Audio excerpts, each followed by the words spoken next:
C'est un fait, les Guadeloupéens font de moins en moins confiance aux politiques. C'est l'une des informations clés du nouveau baromètre de notoriété des personnalités politiques dévoilé par Calistat.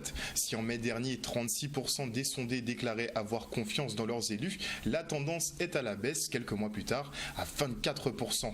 Il conforte la position d'Harry Chalus en tant qu'homme fort de la politique locale avec 70% d'opinion favorable contre 61% il y a quelques mois. Plus de précisions avec Vincent Tacita, responsable du centre Calistat, qui répondait aux questions de Maxime Morel.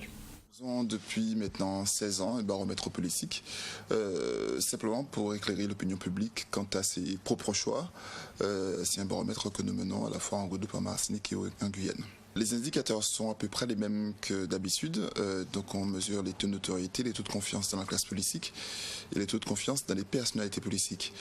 L'événement, la principale information à retenir, c'est que le taux de confiance cette année est relativement faible, à cette vague en tout cas, puisqu'on est sur un taux de confiance de 24% simplement, ce qui est un des points les plus faibles qu'on ait obtenu depuis la mise en place du baromètre. Aujourd'hui, Harry Chalus semble encore bénéficier d'un état de grâce puisque ça fait 1 an qu'il est à la tête de la collectivité régionale et il est le premier cité évidemment en autorité, c'est normal, il est le plus exposé. Mais en termes de confiance spontanée, il a atteint un score relativement haut puisque 33% des Guadeloupéens lui font spontanément confiance. Et quand on mesure son taux de confiance à lui en le comparant aux autres parlementaires et députés, sénateurs, etc., il atteint 70% de taux de confiance. Donc c'est un score qui est relativement haut. En deuxième position, il y a Gabriel Louis-Carabin, Victorin Liurel, évidemment il peut chuter en autorité premièrement, mais également en taux de confiance. Donc les trois premiers, c'est toujours monsieur Chalus, madame Borel et madame Carabin. C'est toujours assez compliqué. Il y a des problèmes récurrents. Le problème de l'eau, il est récurrent.